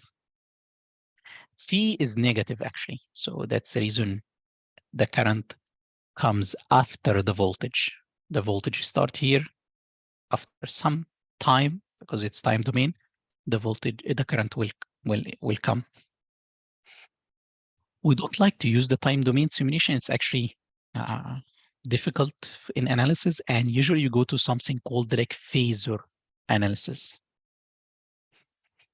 So this is phasor diagram, this one. Most of the time we assume that the voltage is the reference. So this is the voltage, magnitude of the voltage, the angle is the, it started from 0. So we say it's 0 here. Current comes after it. So we put like the magnitude of the current, and the angle, as I said, phi is negative. So it goes this way. The positive in this way, like the clockwise, if you remember. Sorry, counterclockwise. The anti-clockwise is the positive. Clockwise is negative. Okay, so this is our positive here. This phasor is rotating by frequency omega.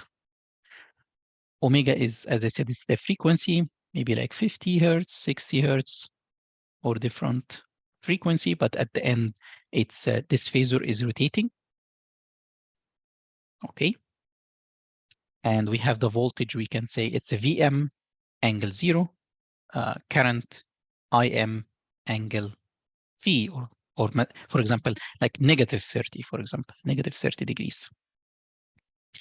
For this one, for the phasor diagram, we look at the current. Can you see the current? We say this current, for example, is lagging.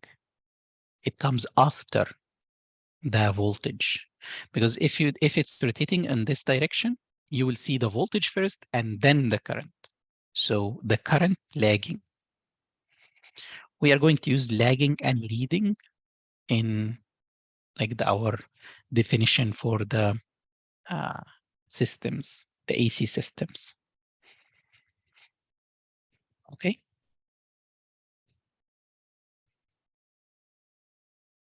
If no questions, let me jump to the phasor diagram or domain. More explanation. So, for example, this one, we the phasor in general is similar to the vector, or using mathematically using the complex numbers. Complex number is usually have two parts. One is the real, the second one is the imaginary. For the imaginary, we put like J. J is the imaginary number for the complex number. So we have part real, part imaginary. Here we use the Euler. So the Euler relationship using the Euler number, E power J theta equals to the real plus J sine theta, the imaginary. Okay. So for example, if you have a voltage, as we said, like voltage and with angle theta, for example, positive angle this time. This part is V cosine, this is the real, and the imaginary part is V sine, the angle. So if you have a time domain of this is the time domain, you can, using, for example, here I put like the real part of the J, E, J, omega t plus phi, okay? You can ignore this one, but directly you can go to the phasor domain of this. First, V of t, now it's like capital V. VA, I will take VA as is. And then it's like cosine or sine, whatever. You can take this angle as the angle. And that's it. This, we call it like phasor domain, of course, in polar form. This is the polar form. Sometimes we have to go to something called the rectangular form. This is the rectangular form. We have rectangular, it means the real, J imaginary. Real, as we said, it's like the V cosine the angle. Imaginary, it's like V sine the angle. So V cosine the angle plus J VA sine the angle. You will see that in the electrical engineering, we are using the J. Okay, J is that for the complex number. Usually for even in your calculator, you will find it I, but instead of making like confusion with current, we ignore the I and we use J. Okay, for the imaginary or the complex number, imaginary part, imaginary number. Oh yes, we have a question here. Please go ahead. Yes, like I noticed that the voltage here has a phase shift. Is this leading or lagging, or do we not use that terminology with voltage? Usually when we say like leading and lagging, is we refer to the current compared to the voltage. So you have to have two phasors and you compare one to one, and we have like a convention to use the current. So for example, our first one, sorry, I am trying to, yeah, sorry, I'm trying to use, for example, this case that we look at the current, it's lagging the voltage. It comes after the voltage. So we say it's like a lagging system because we look at the current and we compare it to the voltage. However, here, as you said, the voltage, they are shifted by angle, phi or theta, but it's not, there's no other phasors to compare with. So usually like lagging and leading is like we compare current to the voltage. Okay, thank you. Thank you so much. Why we are using the polar, or sorry, like the phasor in polar and rectangular forms? We use it actually to solve the circuits, the AC circuits. So for the AC circuit, similar to the Ohm's law that we used, but instead of Ohm's law, now we have, it's Ohm's law again, but it's V, instead of resistance, it's now called impedance Z times the current. Instead of V equals to the R times I, the Ohm's law. Now, instead of the R, we are going to change it to Z, because yes, we have the resistor, the resistance, similar to the DC, but we are going to add two other components, and the two other components are not consuming real power, and this is the reason we will use imaginary number, the J. So one is the conductor. We are going to use J omega L, and the other one is the capacitor, C, and then 1 over J omega C. 1 over J actually equals to minus J. What is J? As I said, it's the complex number, and sorry, it's like the imaginary number. So we have the real here, we have the imaginary. J is in the imaginary side, so it's like 90 degrees. So J equals to 1 angle 90, because we have 1 here, so 1, and J is like angle 90 in the imaginary side. Okay. So we have a circuit here. Can we use the phasor domain to solve this circuit? It's given in the time domain, which is difficult to solve. It's much easier if you go with this circuit to the phasor and then solve it. And you can actually return back to the waveform. So you can have the solution, solve, get the solution for this problem, and then move back to the waveform or the time domain. So the first one is, they said, transform this circuit into phasor domain. If you have the voltage like this, Vs of the source equals to 35 and angle 0 degree. This is the time domain, and this is the phasor domain in polar form. After the source, we have resistance. The resistance is the only resistance, so nothing. Let's say we have the inductor here, 35 millihenry. So we have the L, 35 millihenry. So we can calculate J omega L. L is 25 millihenry. What is omega? You can get the omega because it's the frequency of the source. So you can get it from here, omega L, remember? So omega is 1000 here. For the capacitor, it's minus J over omega C, and we have it 10 microfarad. Here, like we have, for example, milli, so we have to multiply by 10 minus 3 micro. Okay, we use 10 to the power minus 6, for example.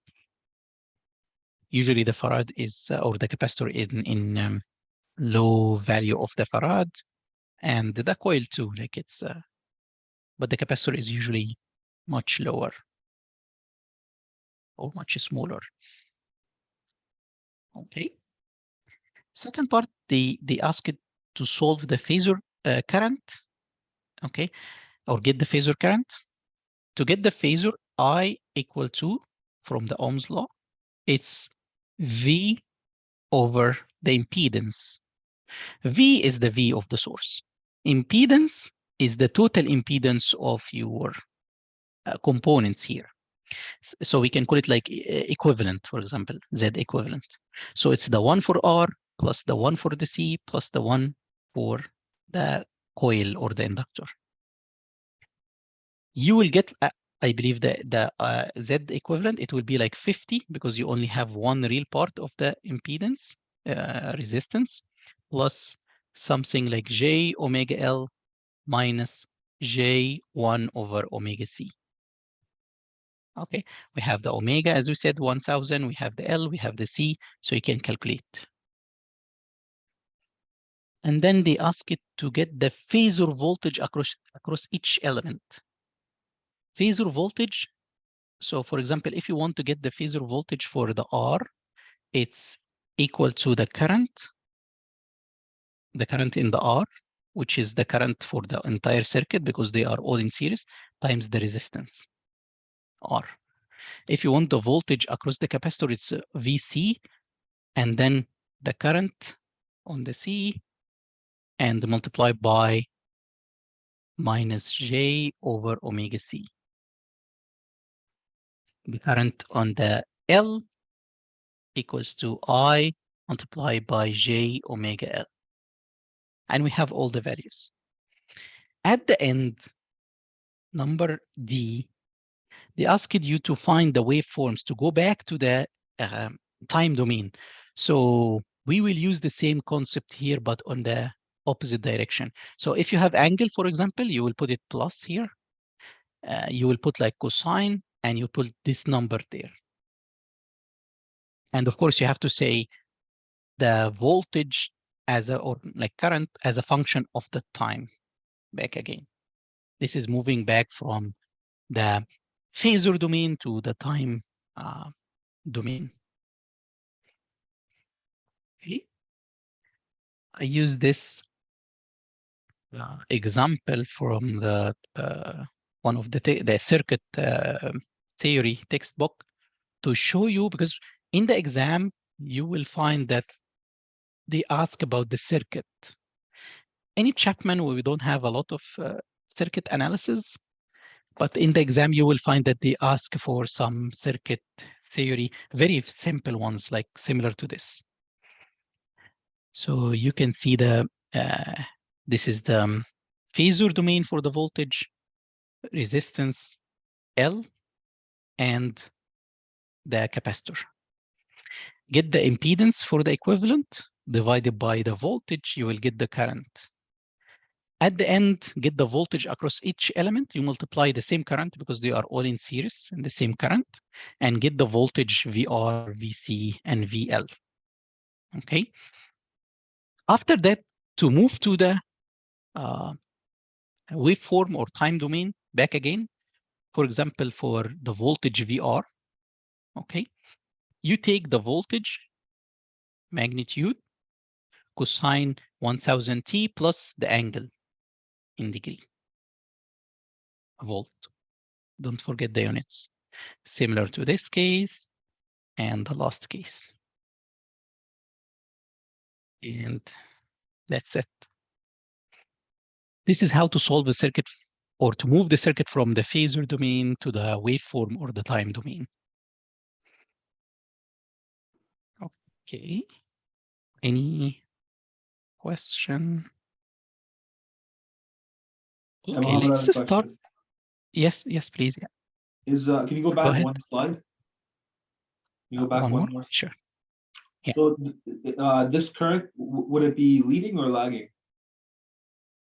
This one, so we have the impedance. I can, from this one, because I know that the ZL is J25, the C is at the end minus J100.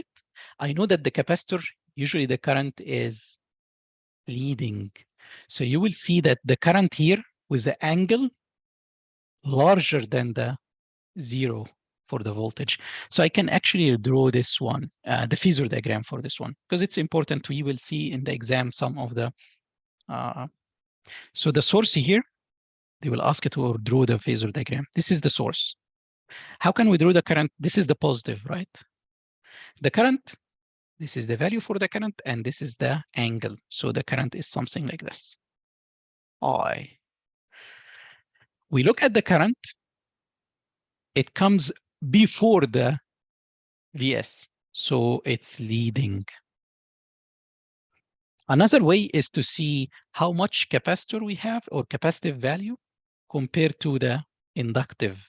If the capacitor value impedance is larger, 100 larger than 25, then it means it's leading, because we will discuss the capacitor in few slides.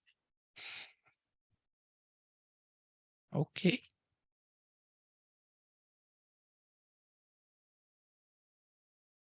Okay. A very good question. Okay, let's start the power. We will start the power in single phase, and then we are going to move to the 3-phase. Single phase, active power, or the power, let's say the power P in watts. We already discussed this one last time. We will look at this, like for this time, we are going to look at the power. Of course, it's the same unit as watt, but we are going to get it from the electric components. So active power equals to the V times I, or P equals to the voltage times the current. We are doing it in time domain, okay, waveform. We have the voltage, for example, here, the blue curve, the brown one is for the current, and we are going to multiply both to get the P. Voltage is cosine omega t, current I cosine omega t minus phi.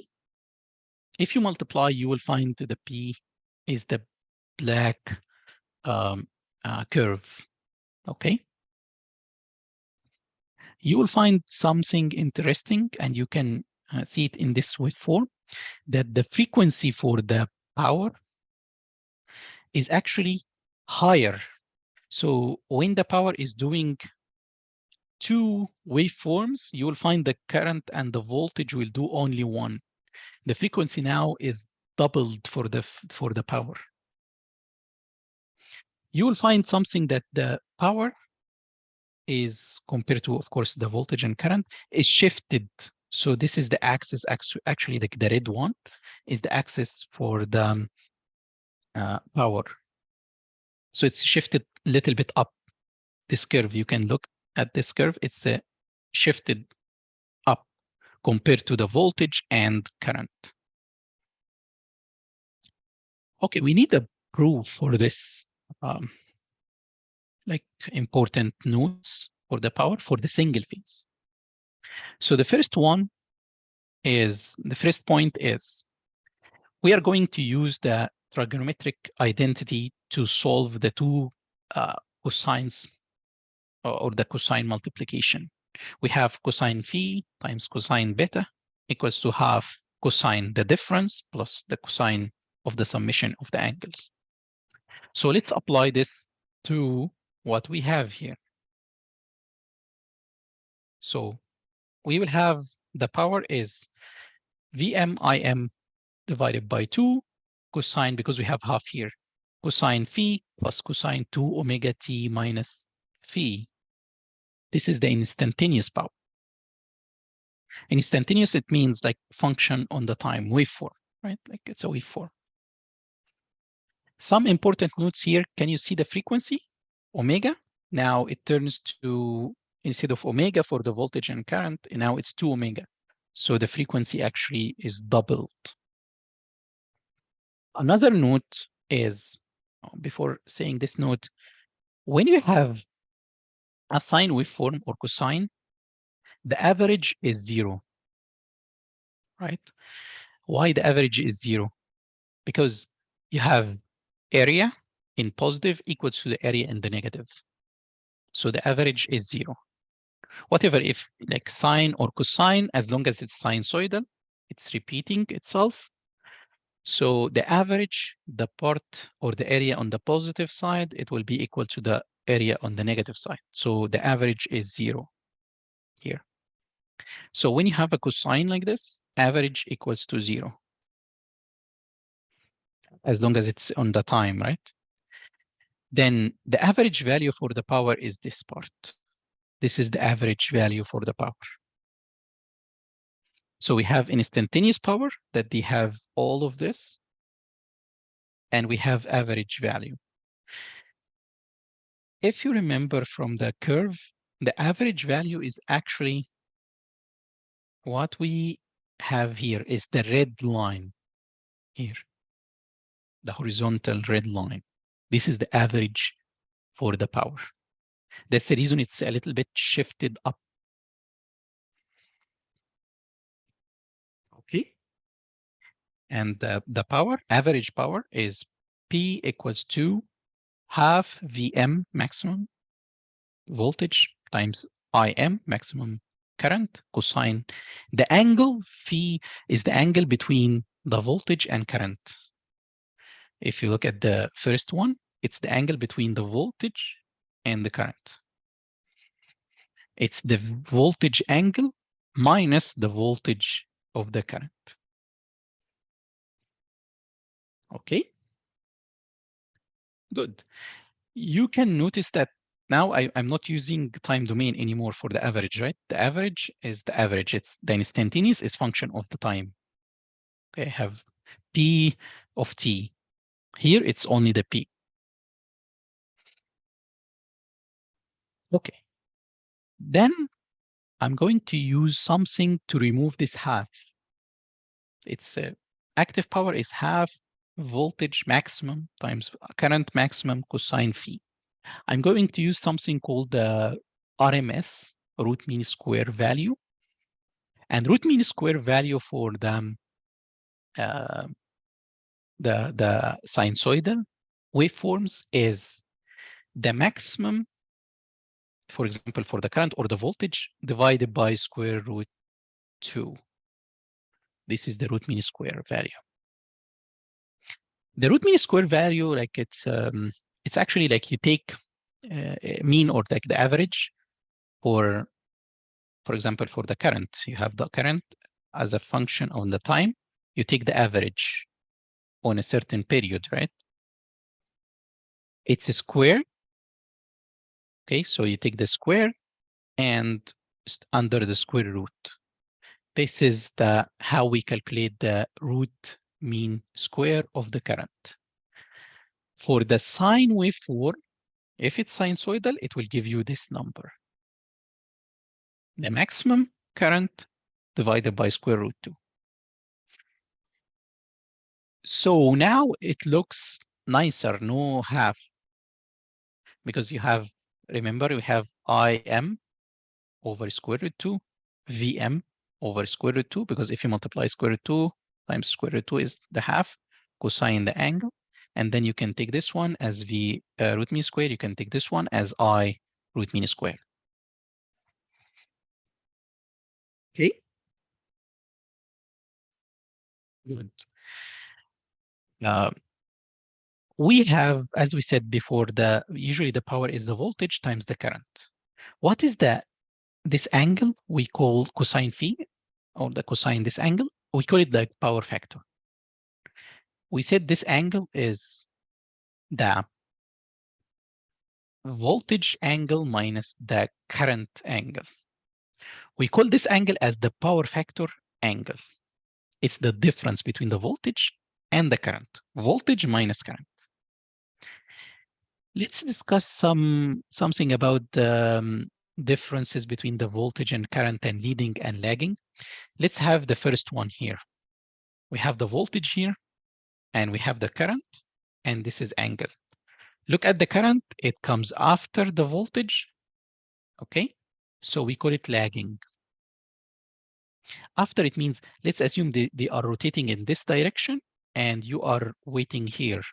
You will see the voltage first, and then followed by the current. So the current is lagging. We look at the current. The current is lagging. It comes after the voltage.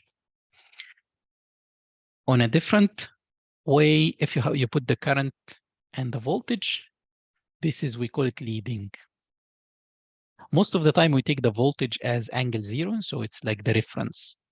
And if the current is before, then it's leading. After, it's lagging. This is the case of the R and L in parallel, resistance and coil. It's lagging. Inductive load, we call it. If it's a capacitor and resistance, we call it leading. It's capacitive load. It's a capacitor. Okay. If you have a pure coil, you will find the voltage and the current are lagging with 90 degrees. If it's a capacitor, you will find the voltage and the current 90 degrees, but in the opposite side, right? If it's a resistance or resistance, the voltage and the current are both in phase, we call it, same direction. So if you put R and L, it will be something between this and the case of the coil. So that's the reason we have the current here, something in between. If you have R and C, it's something between the R, both in phase, and the capacitor. So this is the reason we have it, something in between. And it depends on the value of the R and the C. Let's say if you have a very large resistance, so it will be very close to the 0, similar to resistance. If you have very large capacitor, it will be up, and so on. Okay. This is just a very quick revision on the circuit analysis. Let's take this one, because this one is very, very important, the complex power. So the power in general, it's the voltage times the current. Okay. Why it's complex now? Now, because we have the angle, it's we have something called the apparent power or complex power. So you multiply both voltage times current, but in phasor, right? They have angle. We are going to discuss this with the conjugate, but let's ignore it for now. So it's S, the apparent power or the complex power. Unit is volt, amps, voltage, okay, and times the current, so volt amps. It's the VI multiply II or I conjugate. Conjugate, it means you change the angle of the complex number. Let's say or you have 3 plus J4. Conjugate, it's equal to 3 minus J4. If you have 10 angle 50 degrees, conjugate, it means 10 angle minus 50 degrees. This is the conjugate. There is a reason for this. We will say it now, the main reason. Before that, so if you multiply this voltage times the current conjugate, it will give you VIV. Based on the complex number, you have the cosine and J, the sine. This cosine, if you remember, this is the active power in what? We call it active power or real power. This is real power. We have something imaginary called reactive power. Reactive power is the voltage, current, magnitude times the sine theta, not cosine like the power, active power, but it's sine. Okay. And the complex power, as you can see, real plus J imaginary Q, P plus J Q, volt amps. Okay. The reactive power, they have a unit called VAR. Sometimes we call it like in small, like VAR. Sometimes we put like V, volt ampere reactive. We write it like this. So yeah, we have like different ways to write down the VAR. Okay. So for the why we have this conjugate? The conjugate is to make like the positive angle indication for the lagging power factor, for the reactive power to be lagging. So we put this conjugate because without this conjugate, you will find when it's capacitive reactive power, we will have positive. When it's inductive, it will be negative. But no, we want the reactive inductive to be positive and capacitor to be negative. What is the reason for that? Most of the loads are inductive. Most of the loads in real life, you have motors, for example, they have a coil. So the coil will be like inductive load. Okay. Capacitor, we just use it in a certain times, and usually we use it to correct the impact of the inductive loads as a power factor correction we will study now. So because most of the cases we have inductor, we need to have this as a positive. And when we have a capacitor, this is the negative case. Okay, and this is the reason we put this conjugate to change the sign positive with lagging and negative for leading power factor. Because if you change the angle here, let's say if you put negative here, the sign negative P, it will be negative. So you change this, not to change the active power or the real power is the same in both cases, because cosine negative angle equals to the cosine positive of the same angle. However, the sign will give you like a sign, a negative sign. It will change its sign. Okay, and this is very, very important note. We are going to solve some of the problems in the exam related to the power. Okay, let's try to finish this part. It's about the power triangle. So what we discussed in the in the power, we have we will put them on the real and the imaginary coordinates. So for the real, this is the active power. Imaginary is the reactive power. Because now we put it in the positive, it means it's inductive, right? Inductive load. Okay, because the Q is positive. If it's in the opposite way, the Q negative, then it's capacitive way. Okay, so this one is positive. This one is the active power, P. We have P and Q. But if you this like the direction or the summation of the P and Q in imaginary, it's S equal P plus JQ, or it's VI times I conjugate. We have this angle. This is the angle of the power factor angle. The cosine of this angle is the power factor. If you remember, this is the cosine of this one is the power factor angle. What is the cosine? So you can say it's P over the S as a magnitude. Of course, this is the S magnitude here. Cosine of this angle. Okay, it's P over S. Magnitude of S is P squared plus Q squared under the square root. Okay. Or you can say cosine of this angle, it's, if you have Q and P, it's tan inverse of Q over P. This is the, or arctan of Q over P. This is the angle, so you take the cosine of this angle.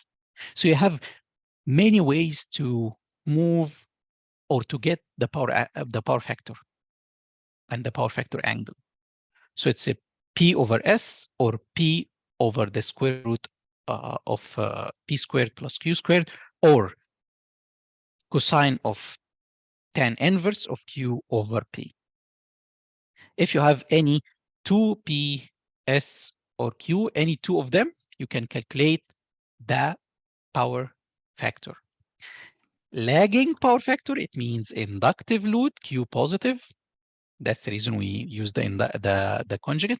Leading power factor, it means capacitive load, and Q is in negative. Oh, we have a question here. Yes, please. Yes, Mohammed, the units of Q is watts? For Q, it's VAR. Sometimes we call it volt, ampere, Oh, okay. reactive. Yeah, VAR. Sometimes we write it in a small VAR. And sometimes like V and A is in capital.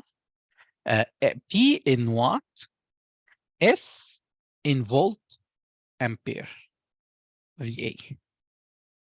These are the units. Of course, cosine the angle, we put it like as a number. There's no unit for the cosine, but we will see now in like some of the exam, maybe like next time, we will get the power factor as a part of the question. You have to write down if it's lagging or leading. This is part of the answer. No, don't get the power factor and that's it. You have to say this is a leading power factor or lagging power factor. Okay. Okay, thank you. Thank you. Thanks so much. Any question? This is just a quick example. I'm not going to solve it because the idea is not to solve this problem. It's just to show you that assume like a voltage source and connected to a load. We have this is the voltage, this is the current, and they are asking you to get the values. Like, for example, the first one is the S. S equals to VI multiplied by I conjugate, of course. V is 208 angle minus 30 degree times 5 angle minus 15 degree. The minus because of the conjugate. Then you multiply 208 times 5, and the angles you add them, so it's minus 45 degrees. They said something, and you should get it from the angles of the currents and the voltages. Is it inductive or capacitive load? Let's see. So we have, this is the reference, the 0, the voltage in this way, right? Minus 30, so this is the 30 degree, and this is the voltage. The current in 15, so this is the current in 15 degrees. So is this inductive, leading, lagging, inductive, or leading and capacitive?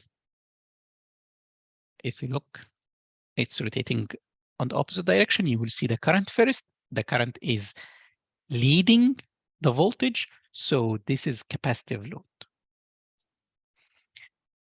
Get the power factor for this load. It's cosine, the angle of the voltage minus 30 minus the angle of the current, it's 15. So it's like cosine minus 45 degrees. Sometimes we can take it from here, right? It's cosine this angle too. Calculate the reactive power. Is it consumed or supplied? Because it's capacitive, so it means it's supplied from the load or supplied by the load. The load is actually giving reactive power. Reactive power, it's this number sine the angle, and you will see that there is a negative sign because it's a capacitive. Sine minus 45 is with the negative value, right? Okay, let's go next. So the 3-phase, I believe we have, yeah, we are 4 minutes after. So maybe we can next time to take this one, finish module 3, the 3-phase, and start the transformer. So for the transformer, we have 2 sessions. So that the next couple of sessions actually for the transformer. The transformer is very important too. We have one of the exam problems in the transformer too. Do you have any question so far regarding anything in the course?